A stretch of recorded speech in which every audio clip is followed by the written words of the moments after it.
দর্শক, আপনাদেরকে আমন্ত্রণ জানাচ্ছি ঢাকা মহানগর উত্তর পল্লবী থানাধীন এলাকায় ডি ব্লক ঈদগাহ মাঠ প্রাঙ্গণে হিল্লোল যুব সংঘ ফুটবল টুর্নামেন্ট আয়োজিত।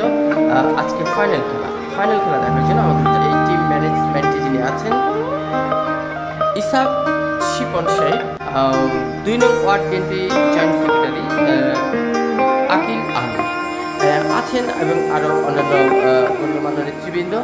আজকের অনুষ্ঠানটি সম্পূর্ণ অর্গানাইজেশনে আছেন হিল্লোল যুব সংঘ ফুটবল টুর্নামেন্ট সম্মানিত সভাপতি মোহাম্মদ শামসুল আরিফ বিপু। মোহাম্মদ শামসুল আরিফ বিপু অর্গানাইজেশনের আজকে এত সুন্দর একটি আয়োজন আমরা দেখতে পাচ্ছি। আজকে ফুটবল খেলা শেষে আছে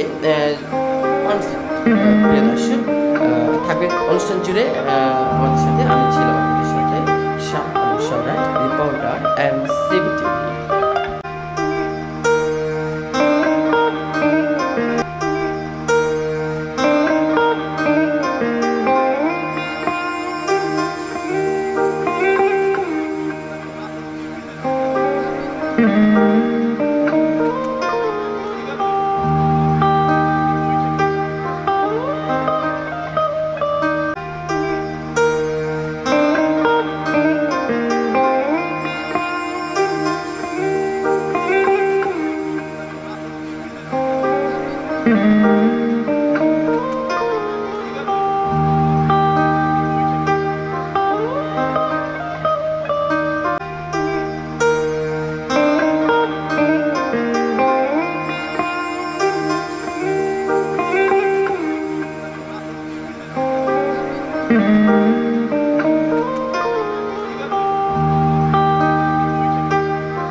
নারী এবং পুরুষ দুই দলের বিষয়ে অত্যন্ত আশাবাদী।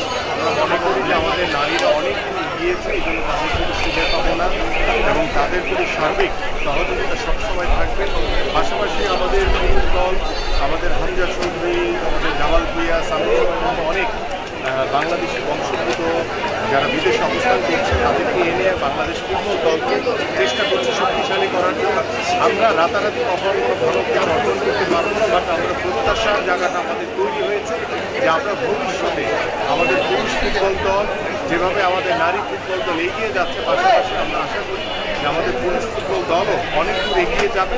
কারণ বাংলাদেশের মানুষ আমরা খেলাপ্রিয় মানুষ এবং বিশেষ করে ফুটবলের প্রতি বাংলাদেশের মানুষের যে আশা আকাঙ্ক্ষা উৎসাহ উদ্দীপনা রয়েছে, সেই প্রত্যাশা পূরণের জায়গা থেকে আমাদের যখন মনে মুন্না ভাই সহ আমরা যখন খেলেছি তখনকার যে ফুটবলের যে ক্রেজ ছিল, যে উন্মাদনা ছিল, আমরা বিশ্বাস করি যে লাস্ট যে একটি ম্যাচ হয়েছে আমাদের সিঙ্গাপুর এবং বাংলাদেশের ভিতরে, সেখানে বাংলাদেশের মানুষ আবারও প্রমাণ করেছে যে বাংলাদেশে ফুটবল সবচেয়ে জনপ্রিয় খেলা। পাশাপাশি আমরা সকল খেলাকে প্রমোট করার জন্য আশা করছি যে আমরা প্রত্যেকটি সেক্টর নিয়েই আমাদের নতুন করে ভাবার সময় এসেছে এবং আমরা বিশ্বাস করি আগামীতে এই বাংলাদেশের ক্রীড়াঙ্গন প্রত্যেকটি স্পোর্টসেই অনেক এগিয়ে যাবে এই প্রত্যাশা করছি। এবং পাশাপাশি আমাদের নারী ফুটবল দলের প্রতি আমাদের শুভকামনা রইল যে তাদের যে হাতছানি দিচ্ছে অনেক বড় সাফল্যের দিকে, আমরা সেদিকে সকলেই সজাগ থাকবো এবং তাদের প্রতি আমাদের শুভকামনা থাকবে। পাশাপাশি আমাদের পুরুষ দলের যে সামনে খেলাধুলো রয়েছে আমরা তাদেরকেও আমরা শুভকামনা জানাই। পাশাপাশি প্রত্যাশা করি যে বাংলাদেশের মানুষের যে চাওয়া রয়েছে, যে স্বপ্ন রয়েছে বাংলাদেশের পুরুষ ফুটবল দল নিয়ে, সেই স্বপ্নের কাঙ্ক্ষিত লক্ষ্যে তারা আমাদেরকে কিছুটা হলেও এগিয়ে দেবে এই প্রত্যাশা রয়েছে। দুটা প্রশ্ন, প্রথম প্রশ্ন থেকে কাপড়ের মধ্যে অনেক ধরনের কথা হচ্ছে, আসলে কীভাবে বাংলাদেশের এই টিমকে অ্যাডপ্ট করতে পারবে? দেখেন, আমরা প্রত্যেকটি কোচেরই নিজস্ব ধরন রয়েছে, সেই ধরন অনুযায়ী তিনি তার স্ট্র্যাটেজি অনুযায়ী আমাদের প্লেয়ার সিলেকশন করে তিনি মাঠে খেলান। কখনো জয় নিয়ে মাঠ ছাড়তে হয়, আবার যখন পরাজয়ের শিকার হই তখন কোচকে সহ খেলোয়াড়দের সমালোচনার শিকার হতে হয়। সো আমার কাছে মনে হয় যে আমরা কথায় কথায় যেটা ট্রেডিশন ছিল আমাদের বাংলাদেশের ফুটবলে, যখন আমি বা আমাদের সাথে এমিলি, আশরাফুল, রানা, কাঞ্চনরা খেলেছে, আমাদের 2 দিন পর পরই কোচ চেঞ্জ করতে হবে। আমরা এই ট্রেডিশন থেকে বের হয়ে এসে কোনো কোচের উপরে আমরা আস্থা এবং বিশ্বাস রেখে আমাদের এগিয়ে যাওয়ার সবচেয়ে। আরেকটা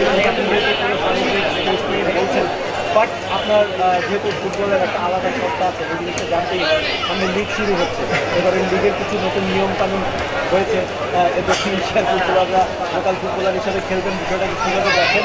এটা কি আসলে বৈশ্বিক পর্যায়ে বাংলাদেশের ফুটবলের স্ট্যান্ডার্ড গেছে কিনা আমরা অনেক ফুটবলারকে হাহাকার করতেও শুনছি যে আপনি আসলে আমরা বেসিক্যালি আমাদের লোকাল যে ফুটবলারদের যে পাইপলাইন সেটা টোটালি বন্ধ কারণ আমাদের জেলা পর্যায়ে ইনক্লুড হয় না, আমাদের ঘরোয়া ফুটবলটা ওইভাবে সমৃদ্ধশালী মানে আমাদের নিজস্ব বাংলাদেশে যে বাংলাদেশ লিগ যেটা হয় সেখানে আমাদের হয়তো বা ভালো বলা 5-6টি টিম আছে যারা ভালো মানের দল করতে পারে, বাট অন্যান্য দলগুলো তারা সেই কাঙ্ক্ষিতভাবে তাদের ফাইন্যান্সিয়াল সাপোর্ট অন্যান্য সহযোগিতার অভাবে তারা কিন্তু সেই কাঙ্ক্ষিতভাবে ভালো দলটি প্রসেস করতে পারে না।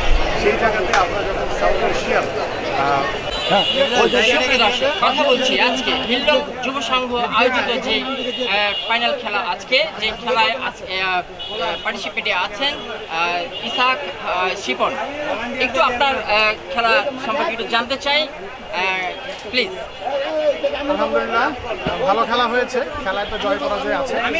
আমরা ফাইনালে জয়ী হতে পারিনি, কিন্তু আমার মনে হয় দর্শক একটা ভালো খেলা উপভোগ করেছে এবং দর্শক খেলা দেখে আনন্দ পেয়েছে। আসলে আমাদের মূল উদ্দেশ্যই ছিল এইটাই যে আমাদের যুব সমাজ খেলামুখী হবে। আমরা হয়তো বা সেই ক্ষেত্রে পুরোপুরি সফল হয়েছি। জয় পরাজয় তো খেলায় থাকবেই, আমরা চ্যাম্পিয়ন হতে পারিনি, সেটা চেয়েও বড় বিষয় হচ্ছে যে আমাদের দর্শক মাঠে এসেছে, মানুষ খেলা পছন্দ করে, দর্শক মাঠে এসেছে, আমরা সেক্ষেত্রে আমরা খুশি, আমরা আমাদের জায়গায় আমরা সার্থক। নেক্সট আমাদের ধারাবাহিকভাবে পরবর্তীতে আবার আমাদের নতুন খেলার ব্যবস্থা হচ্ছে, সেটা ফুটবল হতে পারে, ক্রিকেট হতে পারে, হকি হতে পারে। ধারাবাহিকভাবে আসলে আমাদের খেলার একটা প্রক্রিয়া চলবে, পরবর্তীতে হয়তো বা অন্য কোনো খেলা আসবে, সেটা ইনশাল্লাহ জানবো। ধন্যবাদ ধন্যবাদ জন ভাই, এদিকে দর্শক আমরা কথা বলছি আজকে খেলা বিষয়ে হিল্লোল যুব সংঘ আয়োজিত যে ঈদগাহ মাঠে যে একটি সুন্দর একটি খেলা আয়োজন হয়েছে। আমরা এই খেলাতে পেয়ে গেছি ঢাকা মহানগর উত্তর রূপনগর থানা বিএনপি নেতা এবং ক্রীড়াঙ্গন জগতেরও একজন ব্যক্তি জাহাঙ্গীর কবির জনের সাথে কথা বলছি, আজকের অনুভূতি সম্পর্কে জানতে চাই। আজকে যে হিল্লোল যুব সংঘ কর্তৃক আয়োজিত যে সোনালী অতীতের খোঁজে, এটা ওদের যে টার্গেট সেটা আমি বলবো 100% সাকসেসফুল। জন ভাই, আপনি তো আপনার রূপনগর থানাধীন এলাকায় ইতিমধ্যে অনেক রকমের খেলা ছেড়েছেন, তো নেক্সট বড় ধরনের খেলা কবে কিভাবে? আমরাও দেশে যে ফুটবলের জাগরণটা আবার শুরু হয়েছে এটাকে সামনে এগিয়ে নেওয়ার জন্য এবং তরুণ সমাজকে মাদক থেকে ফিরিয়ে আনার জন্য এই খেলার বিকল্প অন্য কিছু নেই। সেই লক্ষ্যে আমরা আমাদের এলাকায় একটা ফুটবল টুর্নামেন্ট সার্ভ। ধন্যবাদ।